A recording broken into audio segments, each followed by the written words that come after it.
Winning Plays is brought to you by FanDuel, the exclusive wagering partner of the CLNS Media Network. Winning Plays podcast back yet again, and we have a Game 7, boys and girls. The Celtics will be heading back to Boston after pulling out a 95-86 win. My name is Brian Robb. I'm in Philadelphia. I'm joined by Souichi Terada of MassLive.com, who is also in Philadelphia, fresh off the Celtics pulling out a win pretty much out of their ass at this point. But this is, we have a lot to get into here, Souichi. A lot of storylines from this game. But we have to start with Jayson Tatum, obviously, coming off the top with 16 points in the final 4 minutes of that game to pretty much get to the Celtics to the finish line there. What stood out to you most about his night, and what happened there down the stretch? B-Rob, I think we should mention that he did so humbly. Everything he did so humbly today. I didn't realize this, B-Rob, but on the Uber back home, Jayson, 16 points, as you said. He outscored the entire Sixers team 16-13 in that fourth quarter. Like, that's insane to me. Like, especially with the way, he was going. And there was like some stat, basically. I probably should have had it ready, but it was like the first Celtic ever to like score 3 or less points or something, and so outscore the entire opponent in the fourth quarter. And so I was, I think I remember at like the 5-minute mark, I was just taking notes, and I was like Rob, you were there. Like, Wells Fargo today was awesome. The crowd was awesome. It was like this hostile atmosphere. Like, you could feel the tension in the air. It's like one of the best things about playoff basketball. And I remember being like, who's going to step up at this point, right? Because like Marcus can only do so much, and I'm sure we'll talk about Marcus more. I thought he was the MVP tonight. He played awesome. But I was like, who's it gonna be today? And it was Jayson Tatum, right? And I just think, I think I tweeted like each one of those 3-pointers was just cold. It was just ice cold. Like he stepped up in a way I don't think anybody expected him to. He kind of saved his legacy. Not like long-term legacy or anything, but I think he saved himself and the Celtics from just this like very negative narrative all season. Because if they had lost, B-Rob, in the way Jayson played, can you imagine the outside noise? We're not even talking just Jayson. We're going to be talking about we would be talking about Jalen, all NBA. Is he going to be here in Boston long term? We're going to be talking about the core. We're going to be talking about Joe Mazzulla. We're going to be talking about, can Jayson Tatum be the number one option? And all these things. But he saved himself and the Celtics, and in some way the fans, from all of that. So it was just a performance for the ages in the last 4 minutes. It was not the 46-point game from last year, or however many it was, but I think Celtics fans can appreciate that one. Yeah, there's no question. The toxic storylines would have been through the roof after if things did not if they did not right the ship midway through the fourth quarter there. But it was. I think, to your point on Smart, I think that's the MVP of this game. Like he kind of, I mean, we were talking about out of the way out of the arena. I think that was probably his best playoff game ever. I mean, he's had better box score lines in a playoff game, but in terms of what he did from a defensive impact perspective, the big shots he made, just making right decisions. There were no shots where you're like, no, Marcus. There was like none of that in this game. He was the one who was kind of steadied the ship throughout. He had a couple, iffy turnovers in the fourth quarter, but that's just, those are going to happen. But everything else he did in this game, and the Celtics needed all of it to kind of survive this all. And I think what also, not just him, but the entire starting five looked kind of rejuvenated with Rob Williams back in the floaters. That was the big chess move there. Clearly everyone was excited by it from talking about the game. And I don't know, Suji, like, do you think just doing that, did that just give this team like a burst of energy just to have like Rob, which is kind of ridiculous, but I guess that they love him that much that it could be the case. Yeah, and I thought, Rob also needed to step up today, and I thought he did so, and he was a clear game changer right from the beginning. One quick thing I want to add about Marcus is I thought, because he hit Rob for 3 or 4 lobs, not all of them worked. The one where he basically he hit the rim on a lob, and we were like, oh, what was that? So that was a little bit weird, but I thought that was really important just to keep the 76ers on their toes. Hey, Rob can still go up and get it, and I thought that kind of changed things going from there. In terms of Rob, like you said, B-Rob, like everyone, was super happy about it. I think that was like the big switch we saw. And it was, it felt a lot more calculated because it was the double big lineup compared to, hey, stay throwing in Peyton Pritchard in game 5 and seeing what we got to work with here in the second half. I thought it was twofold. Like Rob needed to show up, but at the same time, like you could tell, like you said, they were rejuvenated. And I was joking about it with whoever was sitting near me. Like, who would have thought the juggernaut, double big lineup that worked so well last year, could work well again? And it was a fair question, right? I think it was the same 76ers team, I believe, right after the All-Star break in February. Like they kind of like neutralized that double big lineup. So going into the game, I was a little bit skeptical, just because they just hadn't played that much this season. It wasn't necessarily the greatest when it did play, but they stepped up. I thought it kind of changed the intensity of the game, especially right. Holding a team to 86 points, that takes hard work. They don't. I think I was shocked when I was writing, kind of rewriting my game story after the game, but Sixers only scored 3 points in the last 5:57 of the game after the Maxey weird free throw stuff. And the lone field goal was, in garbage time. The fact that there was a garbage time in this game is also weird, B-Rob. But if the Celtics can get this Rob game in and game out and have him be a contributor, I think, that's just another wrinkle, one of the many multiple identities Joe Mazzulla said. So I thought, but clearly the players loved it, and I think the fans can can love that a little bit more too, just because Rob adds such a different element to this group.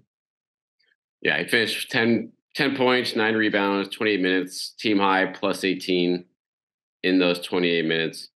Yeah, I honestly I talked to Brian before game 6, and we both wanted them to lean into more offensive looks, because you could go two ways here. Obviously, you go the defensive heavy, and that's you move Rob into the starting 5. But to your point, like that wasn't a group that necessarily we hadn't seen them flash back to what they were last year during this regular season. So this was a game. But with that said, that was something where they pretty much hadn't tried it at all in this series. And so no doubt you're going to see what it looked like, and coming out of the gate with it make a strong case for that, because PJ Tucker's going to be on the floor, and that's where you can hide Rob. And there was a bit of a chess match, a cat and mouse game between Joe Mazzulla and Doc Rivers in the fourth quarter when Tucker came on and off the floor, and Rob pretty much followed him on and off there too. But it's a situation where I just didn't know this team had this level of defense in it. And you give the defense a lot of credit. This is also a huge choke job by the Sixers. So it's not like Vince Sports. They were in position to take this game. The Celtics were trying to give them this game pretty much the entire second half before Tatum caught fire late, and they did not want it. And so how do you divvy that up? How much credit are you giving the Celtics here versus James Harden kind of showing his true colors, and the Sixers supporting cast kind of falling on its face? Yeah, 4 for 16 from Harden is 5 turnovers, 9 assists, I guess. But yeah, I think you have to give the Celtics credit though, in the sense of I thought it's important that they finish it off in the terms of grinding them down, right? Because the Sixers, to be fair, scored 30 points in the third quarter and looked like they were rolling. But I think the fact that they finish it off like that, sure, like you said, the Sixers absolutely choked down that line. But realistically speaking, I personally thought that the fact that Jayson Tatum was 1 for 14, which let's be real, how many times is that going to happen in his career? And it was still they were still training buckets in the fourth quarter. I thought, if you're a Sixers fan, you were just hoping that Jayson didn't catch fire, and he ended up doing so. So in terms of divvy up credit, though, I don't know, maybe 60-40. I thought the Celtics played pretty well, but at the same time, the Sixers did kind of shoot themselves in the foot a few times. But we'll see if that continues. I think it kind of felt like a desperation move, right, B-Rob? You're facing an elimination game on the road, hostile environment. You played still horribly in game 5, but it worked. And I think you have to, as much criticism as Joe gets, you have to give him his credit here, because he did push the right buttons. Make a fast break to FanDuel during the NBA playoffs, because right now new customers can get a no sweat first bet up to $1,000. That's $1,000 back in bonus bets. If your first bet doesn't win, you got to get the app. The app's the way to go. It is so easy to use. You get great promotions every day with the app. It's safe and secure, and you get paid instantly. How about that? Instant cash with the FanDuel app. There's no better place to bet all your playoff action than America's #1 sportsbook. Visit FanDuel.com/Boston and get a no-sweat first bet up to $1,000. That's FanDuel.com/Boston. FanDuel, official sports betting partner of the NBA. 21 plus in select states. First online real money wager only. $10 deposit required. Refund issue is non-withdrawable bonus bets that expire in 14 days. Restrictions apply. See full terms at FanDuel.com/sportsbook. FanDuel is offering online sports wagering in Kansas under an agreement with Kansas Star Casino, LLC. Gambling problem? Call 1-800-GAMBLER or visit FanDuel.com/RG. Colorado, Iowa, Michigan, New Jersey, Ohio, Pennsylvania, Illinois, Tennessee, and Virginia. 1-800-NEXT-STEP or text NEXT STEP to 53342 in Arizona. 1-888-789-7777 or visit ccpg.org/chat in Connecticut. 1-800-9-WITH-IT in Indiana. 1-800-522-4700 or visit ksgamblinghelp.com in Kansas. 1-877-770-STOP in Louisiana. gamblinghelplinema.org or call 800-327-5050 for 24/7 support in Massachusetts. Visit www.mdgamblinghelp.org in Maryland. 1-877-8-HOPE-NY or text HOPE-NY at 467369 in New York. 1-800-522-4700 in Wyoming or visit www.1800gambler.net in West Virginia. Now let's get back to the show. Well, I think what ultimately the move did more than anything else was like it allowed Al Horford to be a lot more aggressive defensively with Embiid. And I think from a strategic defense standpoint, like who are you more worried about going into this game, Embiid or Harden? And I think the Celtics probably made the wise choice here that like at home into like who you more scared of? You're more scared of Embiid right now. Like Harden's had big games in the series, but he's also had absolute clunkers, and they locked in well on Harden this game. But by Al really knowing that Robb was back there and ready to help when, on those drives to the rim, I think that led to a lot of steals. That led to a lot of, good contests there. Embiid never really got a great rhythm in this game, never got to the free throw line a ton in this game. And it was an efficient night for him, 26 points, 10 rebounds, 9 of 19 shooting, but ultimately, like, it never felt like he took over the game at any point there. And so that really opened the door for the fact that the Sixers supporting cast were going to have to get them there, and they weren't up to the task. Yeah, and I think it's important not to lose sight of the fact that the Sixers missed a lot of open shots, and they only shot 23.5% from three. The Celtics finished 42.9. Actually, the one thing I do want to say, B-Rob, I don't have like the exact most efficient numbers, but the Celtics started something like 9 for 12 from three, right? And I believe they were like 11 for 29 at one point. So they had a pretty long stretch there. It was rough. At 2 for 19. Yeah. So that was like, ooh, I don't know about this. Obviously, there was those percentage points as went up once Jayson started hitting some. He did finish 4 for 11 from three. But I just thought, like, defensively, we have heard this over and over, and I think it was more last year, right? Like, just the comfort the guys on the perimeter are getting when they know Robb is like roaming back there, and he's like a second line of defense, right? And that's kind of a double-edged sword, right? Throughout the regular season, we talked about it's like Robb is back there, so maybe you're not playing as hard because Robb will clean up some of those mistakes. But like when you can play aggressively, like you mentioned, like with Al on Embiid and other guys too, right? We saw right off the gate, like there were a few times, I think it was like Maxey or someone, he was right near the rim trying to attack, but then they saw Robb. Like Robb just has that presence. So I think it's just one of those factors where maybe subconsciously it does affect how you play on the perimeter. And we saw that get gashed a little bit in game 5. So I think all good things. I don't know how the 76ers adjust from here, but if you're a Celtics fan, obviously you're feeling pretty good going into game 7, much like last year against Milwaukee.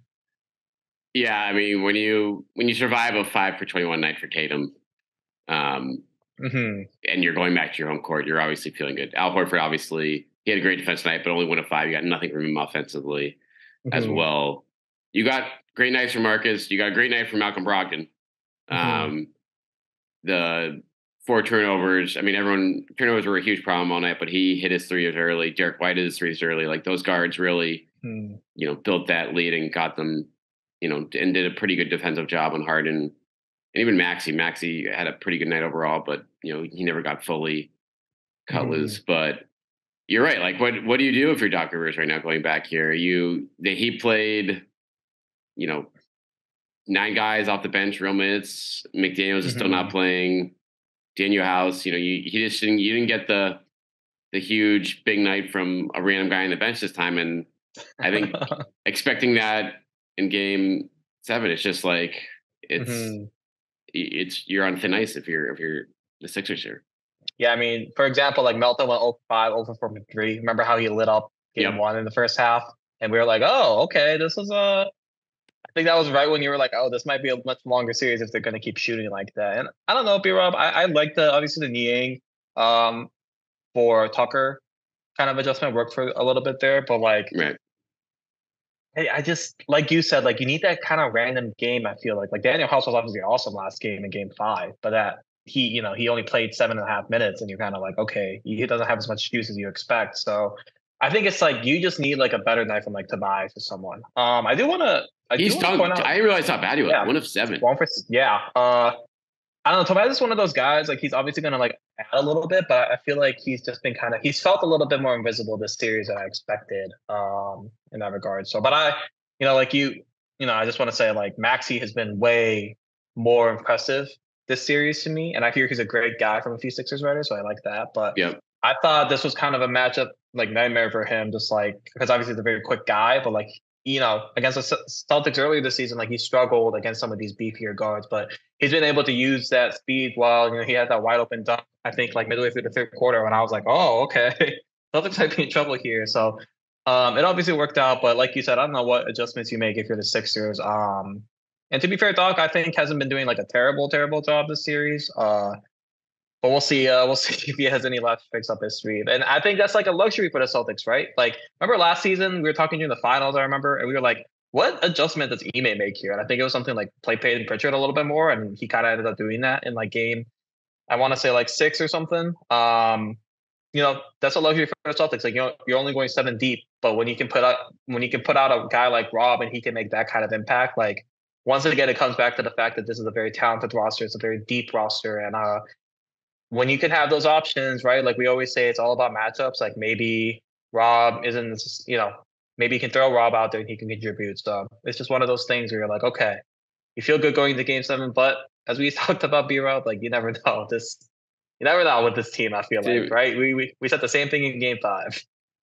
Can't rule anything out for this group. It will be interesting. Like when you go back to game 7 at home now, the 7-man rotation work tonight makes complete sense.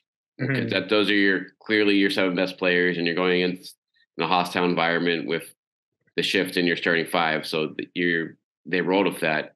But I do wonder on the friendlier home floor if Joe does go deeper into his bench because for that game for an energy left. I mean that's going to be a totally feel thing for him, but for he's taken his lumps in this series, rightfully so, as Marcus Smart put it. But I think he managed this game well. I think game 6, the offense was a mess for the final 3 quarters, but I don't think that's on him. I think he made the calculated effort to be like, we're going to win this game with defense, and he played the right cards late to do it. And I think he played the right substitution game in the 4th quarter too, to not stick with Robb out there when Yang was out there, and just kind of let Doc pick his poison there, and like the matchup either way for lineup wise, whether it was Brogdon or him in there late with the rest of that lineup. And once again, if Jayson Tatum has even like a bad Jayson Tatum game, I think this wasn't maybe as close as it was in the 4th quarter. So right. And you have like, is James Harden going to 4 of 16 again? You're like, oh, well, actually, it's like a 50-50 chance he will, based on all this. Yeah, I mean, 2 and 3 he sucked. Game 6 he sucked. But he's probably gonna need 40. He's probably gonna need 40 in game 7 for them to do it. But he could. I mean, again, he could do it. Embiid can obviously do it. B-Rob, obviously you and I are very happy about 2 days off, Friday and Saturday here. So I'm sure the players are also happy to get an extra night's worth of sleep before game time. So they really do. All right. Well, we'll be back after that one to react on Sunday night. We don't even know the game time yet. It's either going to be 3:30, 8 o'clock based on what happens in this Warriors-Lakers game on Friday night. But Souichi and I will be all over it at masslive.com. Make sure you are following Souichi on Twitter as well at SOUICHI Terada. And yeah, we'll wrap up here. What's the prediction here? Are we going to Miami or New York, Souichi, or is this right end? I think so. I was very wrong about today, though. I thought the Celtics were in a blowout, just because that's kind of the team they are. I guess 9-point game when the Sixers only scored 86 is a little bit mid 2000s. So who knows? It's not 9 points in the current NBA landscape. So we'll say I was half correct, but I do think the Celtics will win Game 7. I'll be heavily favored to do so, and well, it'll be a fun ride either way. But meantime, thanks for listening, and thanks to Souichi for hopping on, and we'll be back again one way or another as we get our first Game 7 of the Celtics season. Stay tuned. CLNS Media's Celtics coverage is brought to you by FanDuel. New customers get a no-sweat first bet up to $1,000. That's bonus bets back if your first bet doesn't win.